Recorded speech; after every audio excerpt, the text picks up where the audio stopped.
Talk Radio. Kenapa kita lanjut lagi ke bersama kita pagi hari ini di Cakrawala Hukum. Kita mengambil topik akses hukum berkeadilan ya. Jadi kalau berbicara tentang hukum, ini dia nih ya. Ini kita pasti agak mengarah ke yang dialami masyarakat saat ini tentang hukum di Indonesia kita ya. Untuk yang mencari keadilan yang tentunya ini banyak menyentuh kehidupan dan jutaan rakyat Indonesia. Jadi adanya adagium yang katanya hukum itu buta, tidak memandang status, jabatan, atau materi, kiranya ini masih perlu dipertanyakan ya. Karena dalam praktek penerapannya, ini seringkali kita jumpai fakta yang berbeda nih ya. Apakah akses hukum berkeadilan untuk masyarakat kiranya akan saling berbeda dan ini akan saling tergantung pada posisi seseorang yang dikaitkan itu dengan jabatannya, pengaruhnya, materi atau banyaknya uang yang dimiliki. Karena kalau kita lihat ya kenyataannya di lapangan seperti itu ya. Ada uang, hukumnya aman-aman aja gitu kan ya. Nah ini yang akan kita bicarakan pagi hari ini tentang akses hukum berkeadilan. Tentunya bersama tamu yang sudah hadir menjadi narasumber kita. Ada dosen Prodi Hukum Universitas Pelita Harapan Kampus Medan yang juga sebagai Ketua Lembaga Konsultasi dan Bantuan Hukum. Kita kenalan dulu, ada Bapak Riki Banke SHMH. Selamat pagi Pak. Selamat pagi Mbak Desi. Gimana kabar hari ini? Kabar baik. Baik ya. Perjalanan aman, lancar? Aman, luar biasa. Oke, nggak macet ya Pak ya? Lancar. Lancar, alhamdulillah. Dan tentunya ada produser kita seperti biasa di Cakrawala Hukum, ada Pak Peter Manopo. Selamat pagi Pak Peter. Selamat pagi Desi. Aman? Selamat pagi Pak Riki. Pagi Pak Peter. Ya. Okay. Aman. Kondusif dan terkendali. Hukum aman? Belum tahu kita. Tanya ke pakarnya. Tanya ke pakarnya. Jadi ini kan ngomong-ngomong tentang kemerdekaan juga nih Pak Riki. Di 17 Agustus ini kita merayakan hari kemerdekaan 80 ya, ke 80 tahun. Dan di hari kemerdekaan ini banyak bangsa Indonesia yang belum merdeka soal hukum. Benar Pak Peter? Kurang lebih begitu. Kurang lebih seperti itu. Karena identiknya hukum ini masyarakat menilai tajam ke bawah, tumpul ke atas gitu. Benar Pak Riki atau gimana? Iya, baik. Terima kasih, selamat pagi sekali lagi untuk Mbak Desi, Pak Peter, selamat pagi untuk para pendengar Kardopa. Apa yang tadi disampaikan oleh Mbak Desi sebagai pengantar itu memang realita yang kita lihat keseharian ya. Jadi nggak bisa kita pungkiri, memang demikian adanya. Jadi posisi seseorang, kondisi ekonomi seseorang itu realitanya akan mempengaruhi akses hukum yang bisa dia peroleh. Nah inilah sebenarnya yang harus kita upayakan dirubah karena sesungguhnya ini juga menjadi amanah dari SDGs, MDGs ya, kemudian juga ICCPR, yaitu akses hukum itu harus bisa, ini katanya harus bisa diperoleh oleh semua warga negara di tiap negara.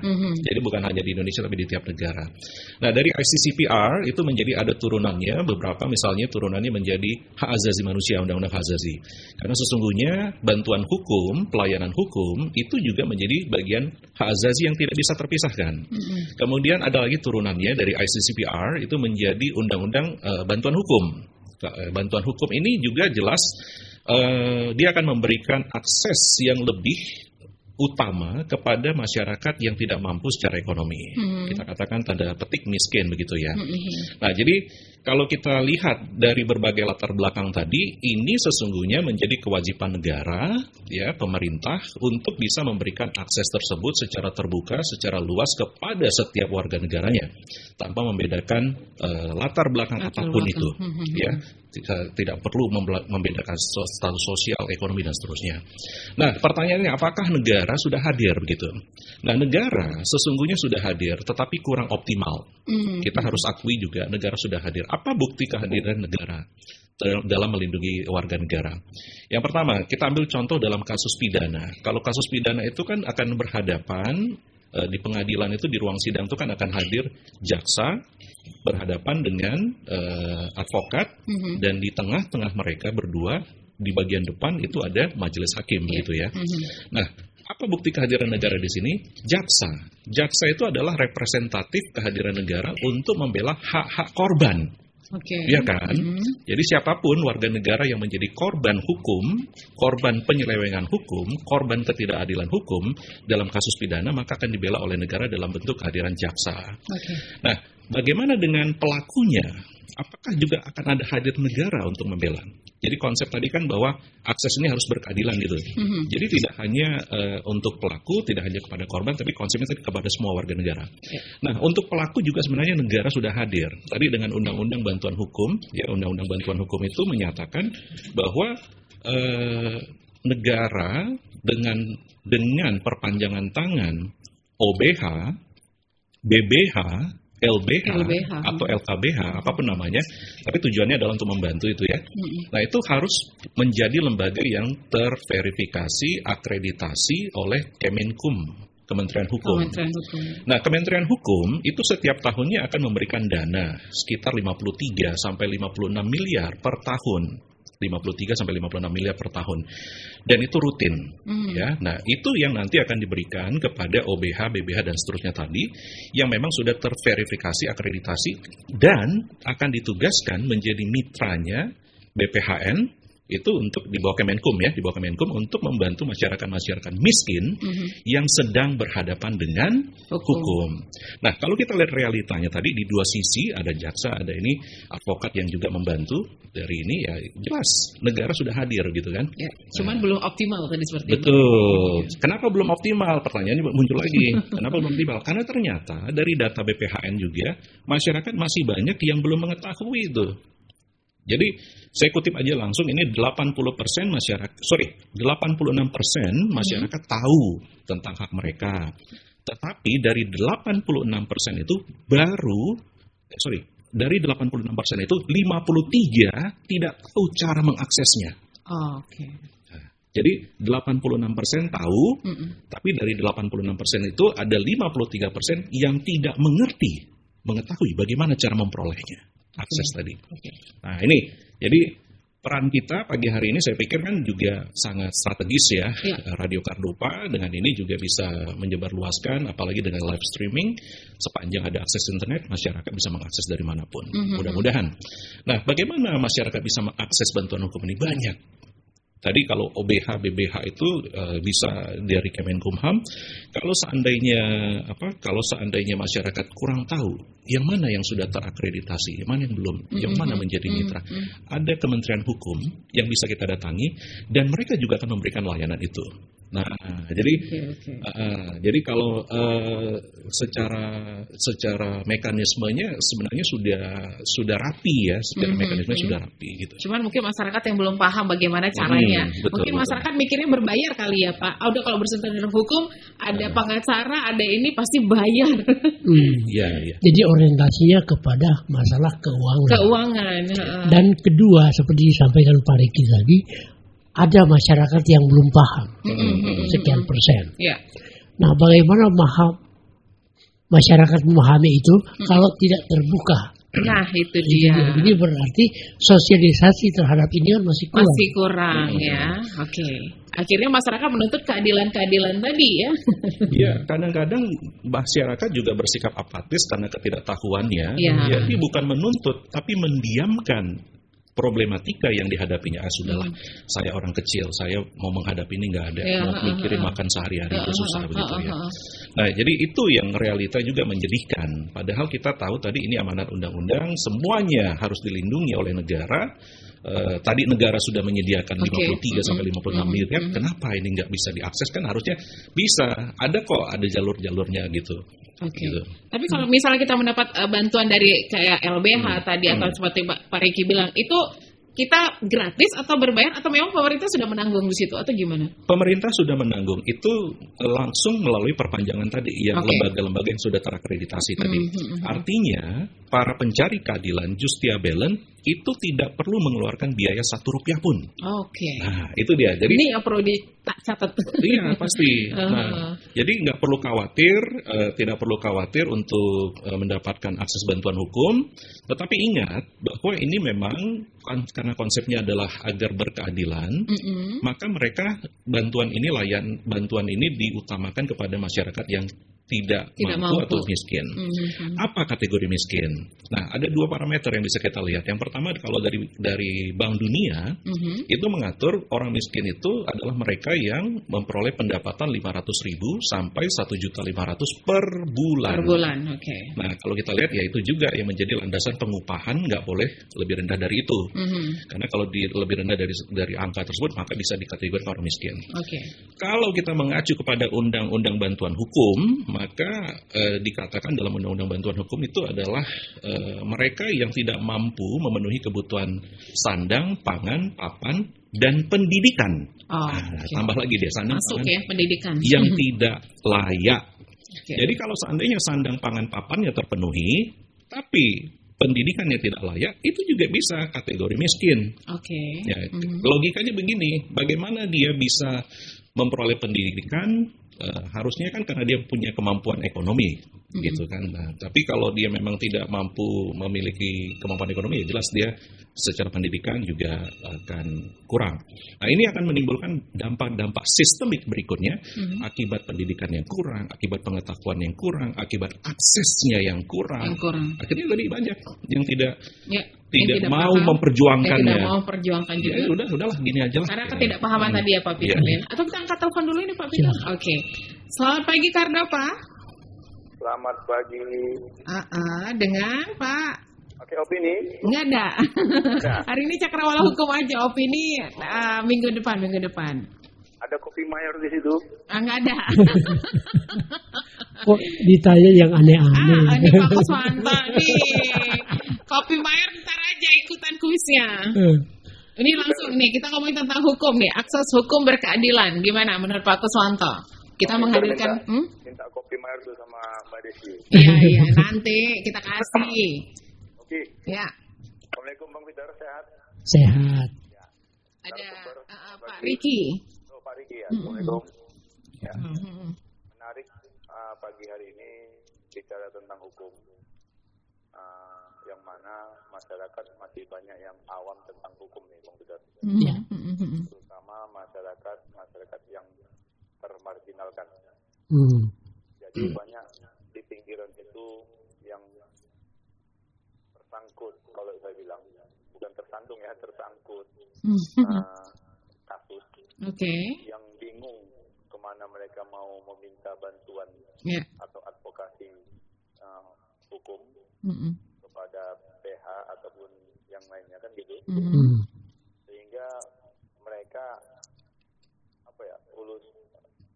ulus dada kan gitu kan. Terserah kan gitu kan. Ya. Mau Lebih ke pasrah lah udah ya. pasrah lah katanya kan gitu kan. Nah, kan banyak nih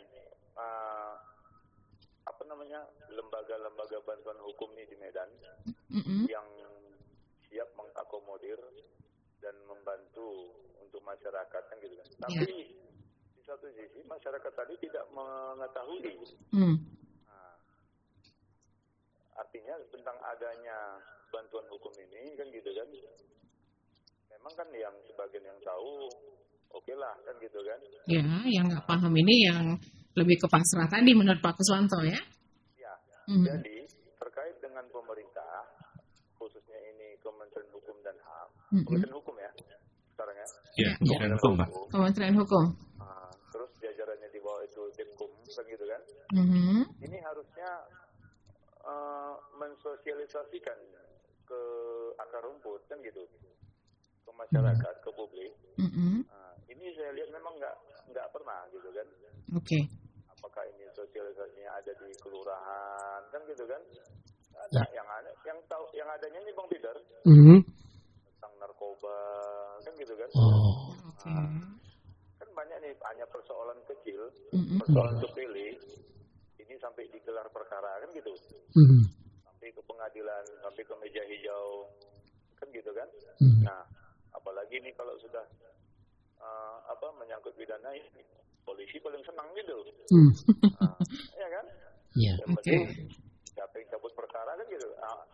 Inilah yang menjadi persoalan. Tentang cabut perkara ini pun masyarakat nggak ngerti kan gitu kan. Oke. Masih dikenakan biaya. Kan gitu. Tapi kalau adanya orang-orang yang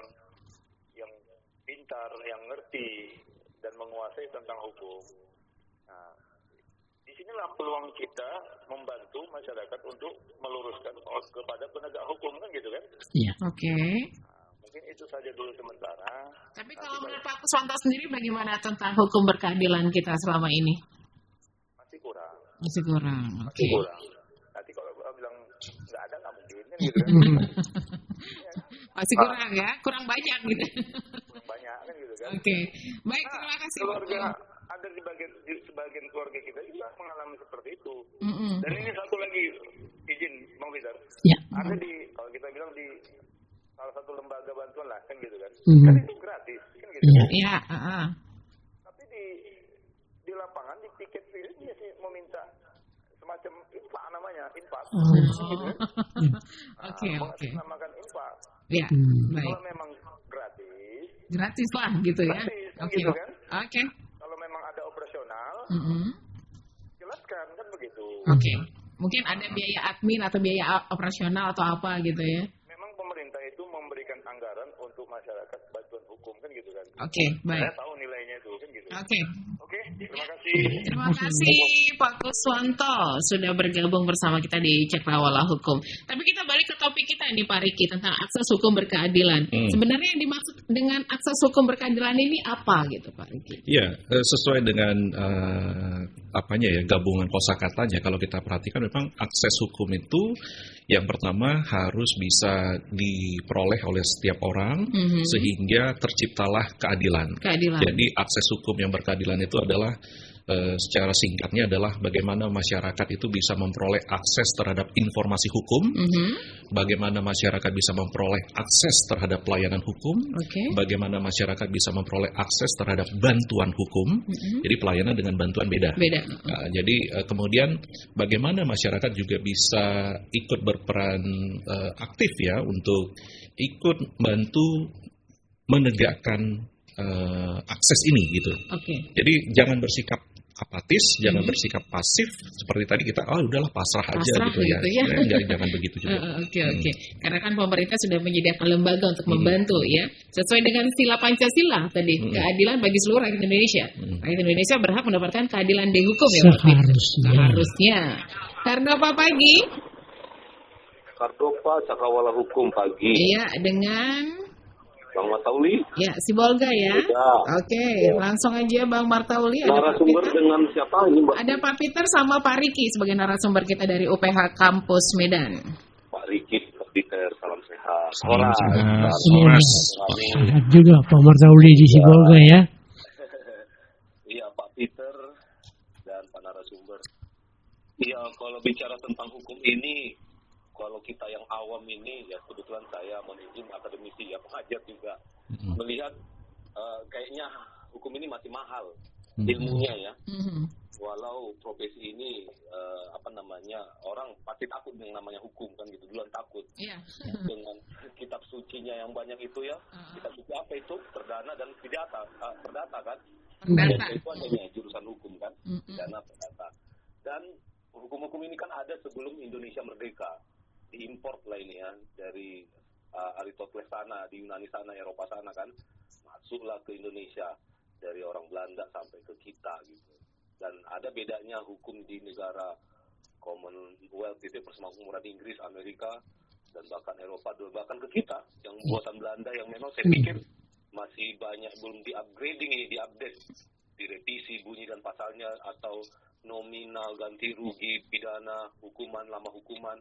Karena memang indeks ranking kerja dari penegak hukum kita, polisi, jaksa, dan peradilan itu jeblok di bawah.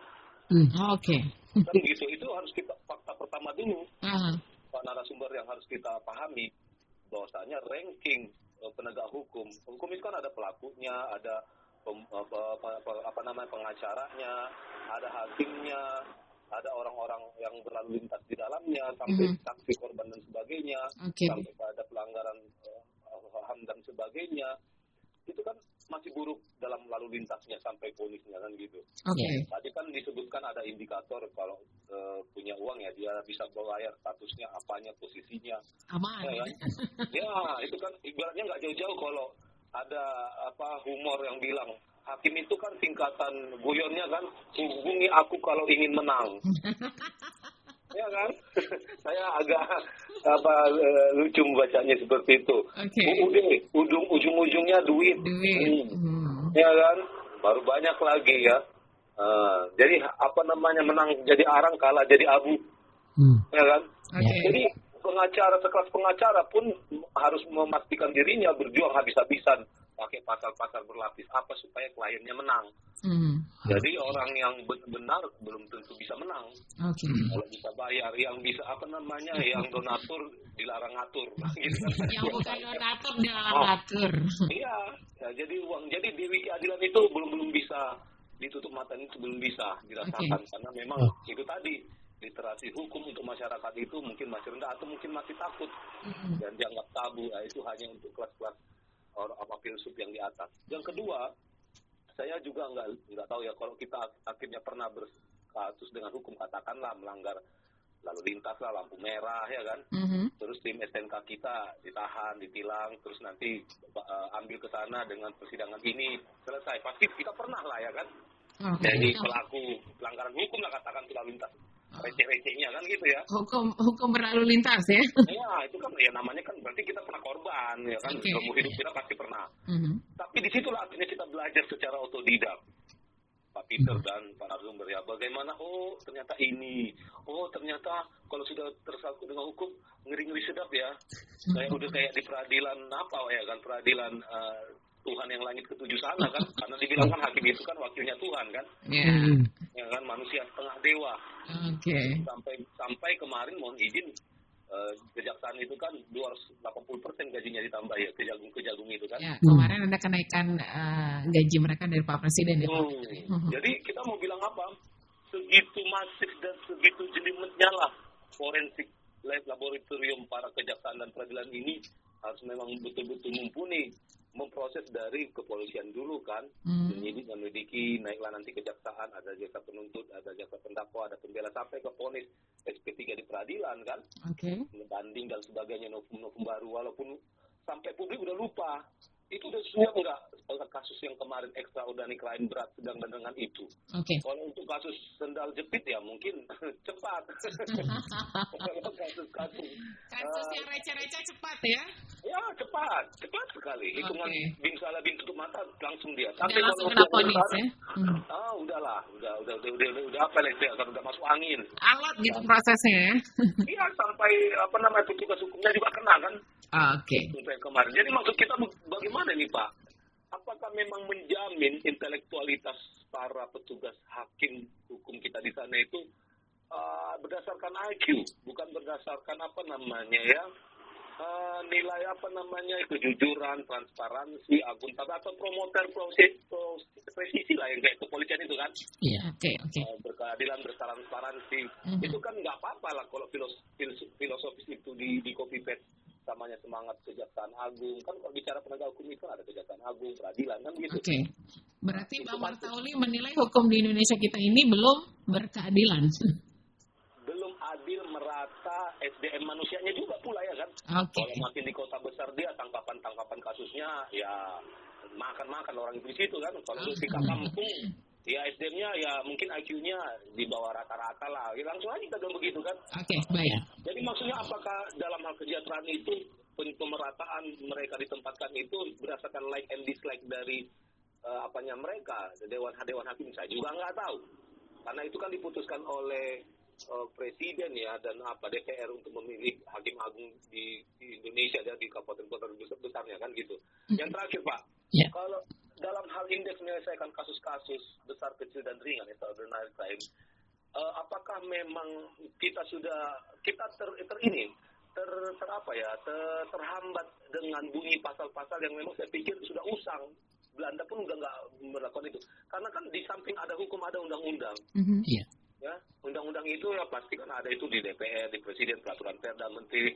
Kalau dia hukum itu kan di MK, di MA, ya kan, judicial review dan sebagainya, justice collaboration dan sebagainya. Itu dua hal yang memang kakak beradik yang nggak bisa dipisah.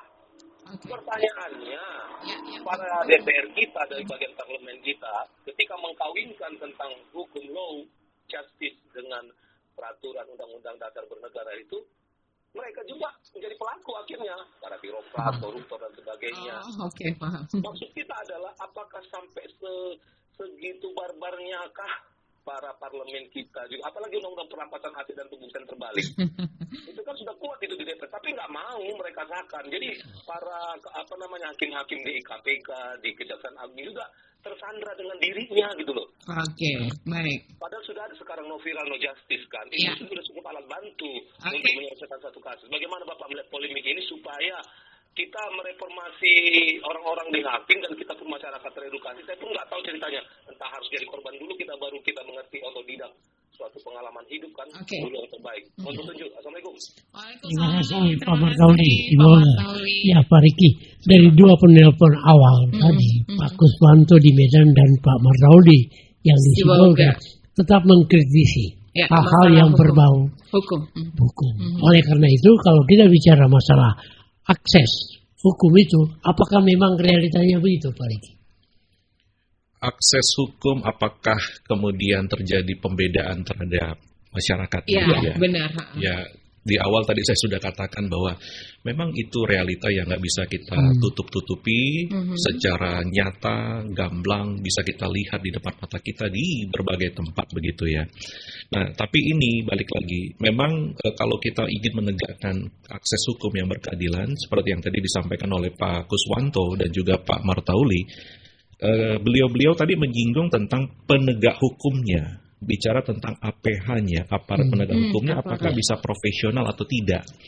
Nah, karena memang dalam upaya penegakan hukum agar bisa memperoleh masyarakat itu akses keadilan, kan bicara tentang aparatur, bicara tentang tadi kepolisiannya dalam menangani laporan, dalam memeriksa perkara, sampai nanti melimpahkannya kepada kejaksaan. Apakah bekerja profesional? Itu yang pertama. Yang kedua, apakah kejaksaannya juga bekerja profesional dalam membuat tuntutan yang memang optimal untuk membuat efek jerah, deterrent effect kepada pelaku kejahatan itu misalnya. Dan kehakiman, hakim tadi mohon maaf tadi disinggung oleh beliau bahwa Mbak singkatan dia hakim apa tadi? Hubungi aku kalau ingin menang. Ya, memang sengaja biar Mbak. Jadi Pak Riki jebak nih.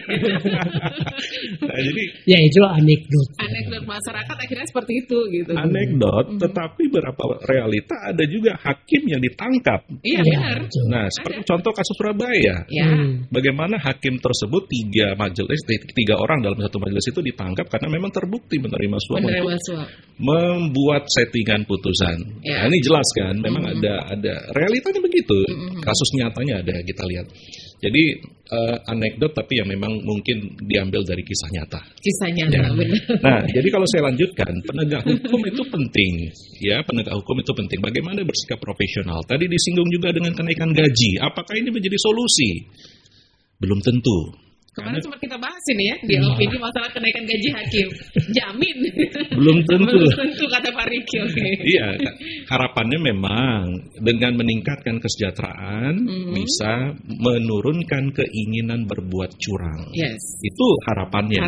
Tetapi kita juga harus lihat realita, nggak perlulah kita tutup-tutupi bahwa tindakan-tindakan curang itu biasanya karena sifat greedy. Kerakusan. Hidupnya udah cukup, tapi mungkin butuh gaya hidup.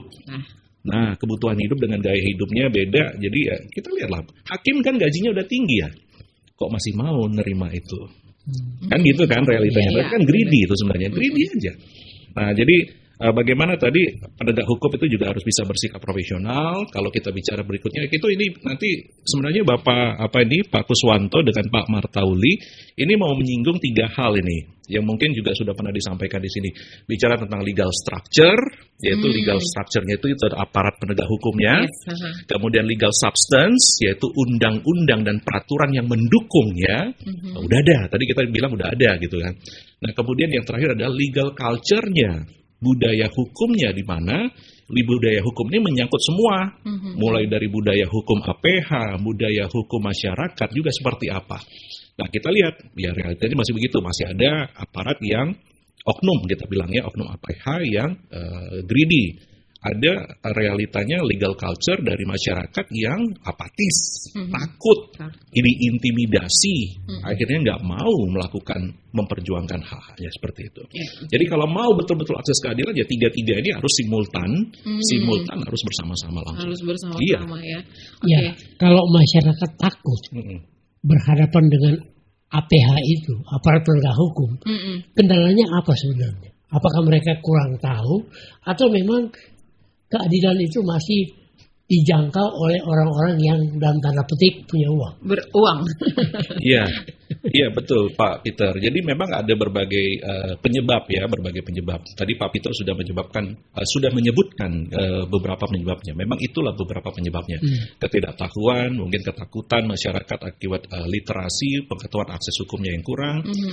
Kemudian juga ini tadi singgung, ini hanya untuk orang kaya, orang yang mampu, ekonomi dan seterusnya. Mau bayar advokat mahal. Padahal dia nggak tahu kalau bisa dibantu gratis juga ada gitu. Nah, kemudian ya realitanya memang multidimensi Pak, penyebabnya kenapa masyarakat itu takut. Solusinya ya udah, kalau menurut saya ya solusinya minta pendampingan dari OBH, LBH, BBH yang memang sudah benar-benar terakreditasi, terverifikasi oleh Kemenkum. Baik. Dan itu nambahin lagi. Kalau sudah benar dari situ, nggak akan ada itu infak-infak yang tadi katanya. Itu saya pastikan. Nggak akan ada uang admin. Tiba-tiba di tengah jalan minta katanya. Gitu. Pak, ini satu jadi ada pertanyaan di live TikTok kita. Ini terkait menyikapi fenomena yang hukum saat ini berlaku itu kan hukum no viral no justice. Nah, sekarang kan seperti itu kayaknya ya kan Pak Peter. Nah, bagaimana menyikapi ini? Katanya kalau nggak viral nggak jalan nih proses hukumnya. Nih gimana nih Pak Riki? Viral dulu baru sibuk nih yang nangani berbondong-bondong nanti. Ya, ini sebenarnya harus menjadi cambuk bagi APH ya. Jadi menjadi cambuk bagi APH. Kenapa muncul hashtag demikian? Karena memang kegelisahan masyarakat yang memang tidak memperoleh akses hukum yang dirasakannya adil bagi dirinya. Nah, ini memang harusnya menjadi cambuk, cermin bagi APH memperbaiki diri. Kita terima telepon dulu sebelum break. Kardopa, selamat pagi. Kardopaku, selamat pagi. Pak Sofian ya? Iya, selamat pagi Pak Riki. Selamat pagi Pak Peter. Assalamualaikum Desiku. Waalaikumsalam. Pak Sofianku gitu. Lanjut Pak Sofian, langsung aja. Kita kalau membicarakan hukum ini tidak habis-habisnya. Benar. Apapun yang dibuat sama manusia, kalau manusianya itu bejat, tetap bejat, hukumnya bagus. Hukumnya bagus. Manusianya yang nggak bagus. Jadi kembali kepada personilnya ya. Memalukan aja yang banyak di Indonesia ini. Ya seperti tadi dia katakan hakim dari Bang Martauli. Ya kan, kalau saya menalarkan memang hakim itu hak asasi, keadilan individu manusia, keadilan tadi itu. Itu hakim tadi. Nah, kenapa dibuat logonya seperti timbangan? Kalau ke kanan dia kelebihan, ke kiri kekurangan, tidak boleh tengah-tengah. Maka saya katakan berkali-kali di kantor pengadilan seluruh Indonesia banyak, keadilannya itu tidak ada. Kapan keadilan itu ada? Kantor orang pengadilan tingkat yang bawah banyak. habis-habisan di penjara, terus tingkat atas amnesti lah. Ya. Sekarang pertanyaannya, supaya ada keadilan bagaimana Pak? Gimana? Supaya ada keadilan bagaimana kita buat? Tegakkan hukum yang dibuat itu. Tegakkan hukum yang dibuat itu. Tegakkan hukum itu. Karena hukum dibuat oleh manusia, tegakkan, jangan dilanggar. Apa yang ada hukum kalau dilanggar juga?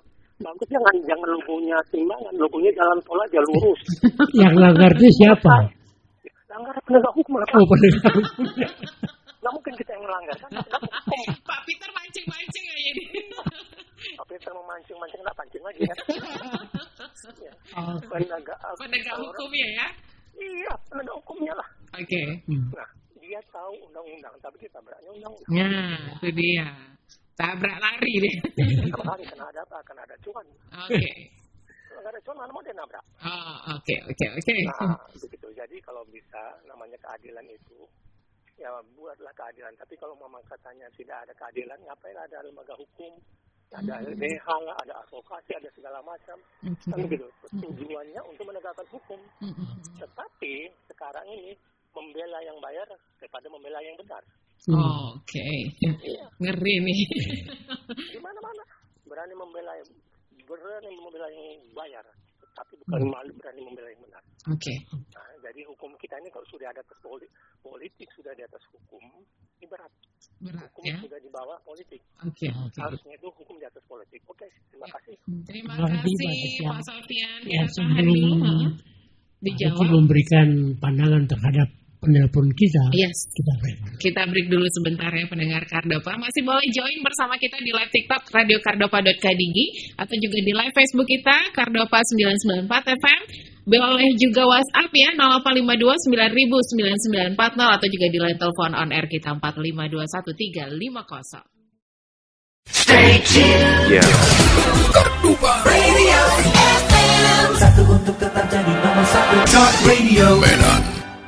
Selamat pagi kembali buat pendengar Kardopa yang baru join ya bersama kita di 99,4 FM atau juga live streaming kita di www.kardopafm.co.id.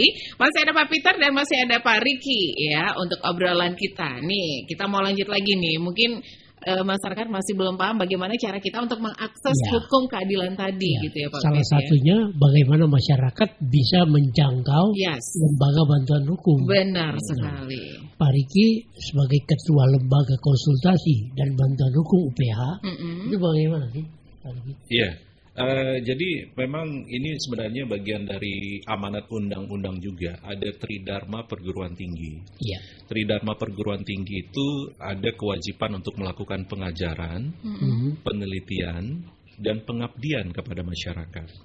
Nah, dalam konteks implementasi pengabdian kepada masyarakat, Fakultas Hukum, khususnya Prodi Hukum UPH Kampus Medan, itu mendirikan lembaga konsultasi dan bantuan hukum yang bisa diakses oleh seluruh masyarakat Sumatera Utara, khususnya Kota Medan, untuk bisa memperoleh penanganan bantuan hukum secara gratis. Kenapa bisa gratis? Ya tadi, karena konsepnya adalah pengabdian kepada masyarakat.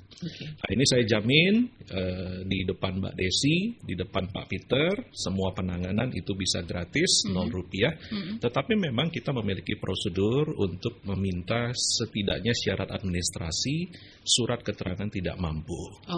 Dan itu pun nanti kita akan verifikasi lagi. Karena ternyata ada beberapa dari pengalaman kita yang memang, mohon maaf ya, secara ekonomi dia kita nilai mampu, tetapi dia mau membuat surat itu. Jadi istilahnya harus ada surat miskin. Tapi itu pun diverifikasi lagi Pak, dipastikan dulu. Seperti Pak Riki bilang takutnya kejadian gitu ya. Kalau masalah yang kayak gitu Pak, banyak yang ngaku-ngaku. Karena kan gratis tadi gitu. Jadi memang syaratnya minimal itu, nanti kita akan periksa, kalau memang betul ya kita akan tangani. Dan itu sudah kita buktikan. Ada beberapa kasus misalnya yang memang kita tangani sampai selesai. Itu memang tidak ada biaya sama sekali.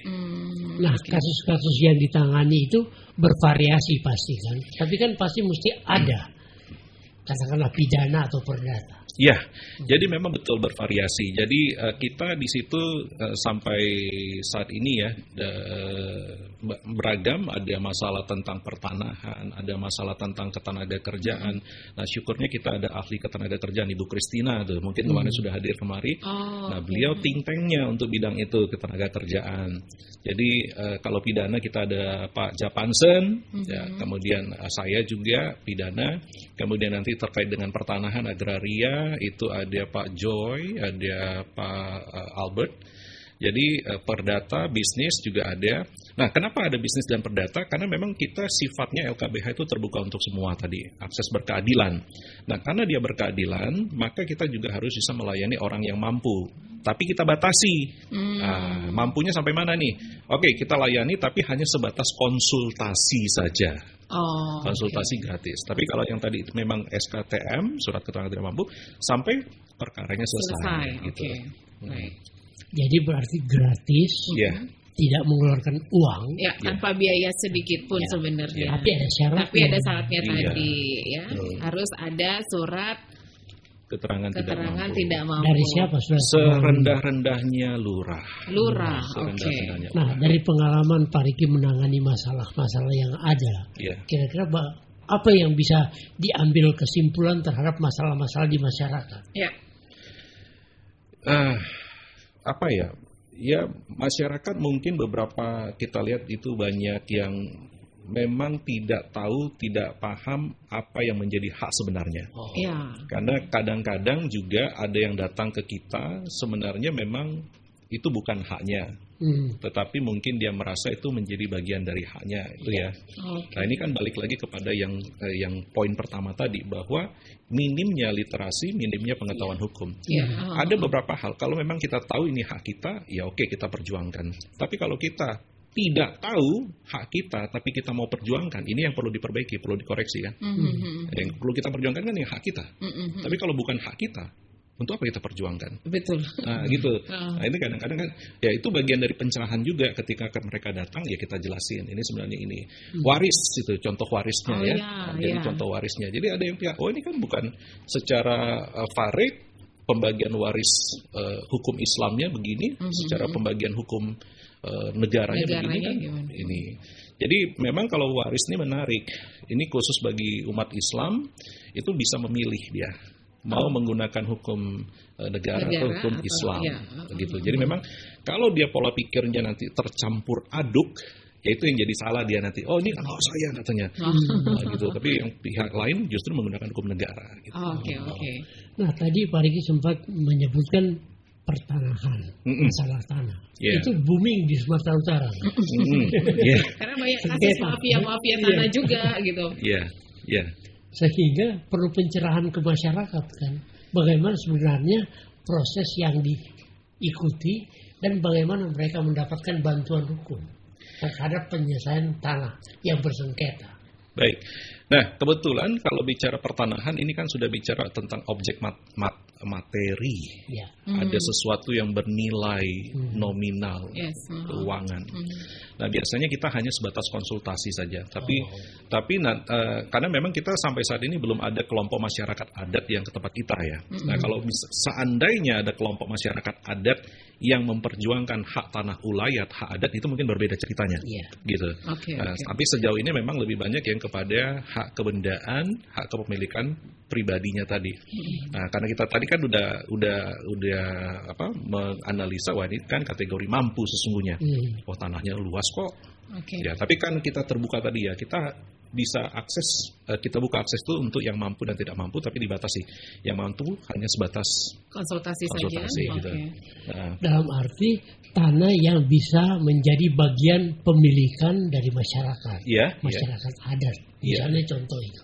Tapi sekarang kan pemerintah menggaungkan tanah-tanah yang tidak diurus, nganggur, itu akan diambil alih pemerintah. Ini agak cemana pemerintah kita sekarang, dibagi semua mau diambil nih.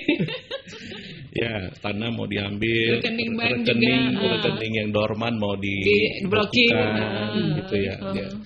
Nah, memang kalau kita melihatnya secara sepotong-sepotong, informasinya sepintas-sepintas, itu jadi agak menyesatkan, dalam tanda petik menyesatkan.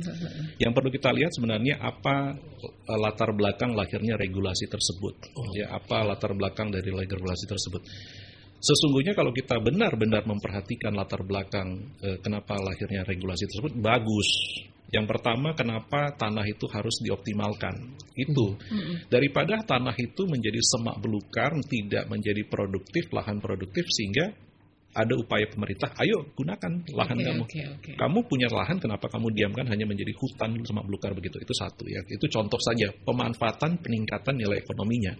Karena kalau peningkatan nilai ekonominya sudah berjalan, perputaran ekonominya, efek dominonya itu juga akan terjadi. Nah, mengenai rekening tadi, sebenarnya ini juga filosofinya, latar belakangnya bagus, bahwa ini untuk melihat upaya mapping rekening-rekening yang berpotensi disalahgunakan untuk penyimpanan dana-dana kejahatan.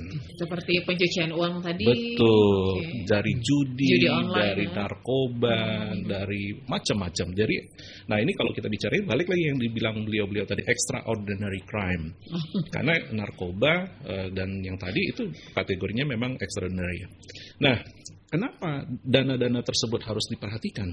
Nah, biasanya kan itu mereka simpan aja. dormant, hanya masuk dan ini patut diduga. Tetapi jangan khawatir karena PPATK sudah memberikan penjelasan bahwa itu kan akan ada profiling terhadap rekening-rekening nasabah. Kalau seandainya Mbak Desi, Pak Peter di profiling, oh ya memang penghasilannya sekian kok kelihatan memang ya wajar gitu kan. Nah, jadi ya itu ada kriteria-kriterianya, tidak semua juga akan dibekukan. Gitu. Tapi pada intinya setiap regulasi yang diterbitkan oleh pemerintah seharusnya kan disosialisasikan. Ya, biar masyarakatnya juga paham, nggak salah paham gitu ya. Betul. Nih waktu kita tidak banyak lagi Pak Peter, Pak Riki, mungkin ke poin terakhir Pak Peter. Ya, poin terakhir kita adalah bagaimana akses hukum itu bisa berkeadilan. Bagaimana akses hukum bisa berkeadilan? Ya balik lagi tadi kepada 3 yang kita yakini, legal structure, legal substance, legal culture, harus simultan, harus bersama-sama. Karena kalau masyarakatnya, media sudah berjuang, tetapi APH-nya juga tidak mau, ya juga masalah. Tetapi sebenarnya ketidakmampuan APH dalam bersikap profesional, ini bisa kita minimalisir dengan kontrol sosial masyarakat. Peran kita besar loh, media ini. Soroti, misalnya apa? Journalistic investigation. Journalistic investigation, lihat, oh ini ada yang nggak benar, kenapa ini kok mandek? Tadi dibilang kasus besar, mandek, receh kok cepat. Masuk ke dalam criminal investigation, journalistic investigation tadi itu satu. Nah itu bagian kontrol sih. Jadi saya pikir media punya peran penting, perguruan tinggi juga punya peran penting untuk membantu ini, akademisi juga punya peran penting, pemerintah juga jelas yang utama, main utamanya di situ dia harus benar-benar mampu tidak hanya membuat undang-undang peraturan yang hanya indah di atas kertas, tapi bagaimana dia mampu membuat undang-undang dan turunannya itu bisa diimplementasikan dengan sebaik-baiknya. Jadi intinya pemerintah harus peka terhadap suara-suara yang didengungkan oleh media. Jangan pula media itu dianggap sebagai musuh ya. Malah kalau ketemu media udah negatif thinking aja, netting nih ini media. Takut malah ketemu media. Atau mungkin seperti Pak Riki bilang tadi, kita masyarakat juga punya peran penting di sini untuk memantau seperti yang dibahas tadi, no viral no justice, kita viralkan dulu nih kan ya. Tugas kita gitu ya Pak Peter. Baik, terima kasih buat Pak Riki, Pak Peter sudah bersama kita di program Cakrawala Hukum. Waktu mau datang lagi. Terima kasih Pak Peter. Ini kita bahas ini selama 1 jam ke depan. Masyarakat kayaknya mulai paham nih tentang akses hukum berkeadilan ini seperti apa gitu ya. Kita bisa kok mendapatkan keadilan atau mendapatkan bantuan hukum secara gratis tadi ya. Karena pemerintah sebenarnya sudah hadir, cuman masyarakat banyak yang tidak tahu di sini. Dan masyarakat harus ribut, jangan diam. Kita ribut kan riba. Terima kasih sekali lagi untuk pendengar Kardopa yang sudah gabung bersama kita. Jangan kemana-mana, nanti kita lanjut lagi programnya. Setelah ini aku masih lanjut di program Varia Wanita. Pastikan stay tune terus di Radio Kardopa 99,4 FM. Sampai ketemu lagi di program Cakrawala Hukum berikutnya ya, dengan narasumber-narasumber lainnya. Pastikan stay tune di Radio Kardopa, berani tampil beda. Dadah.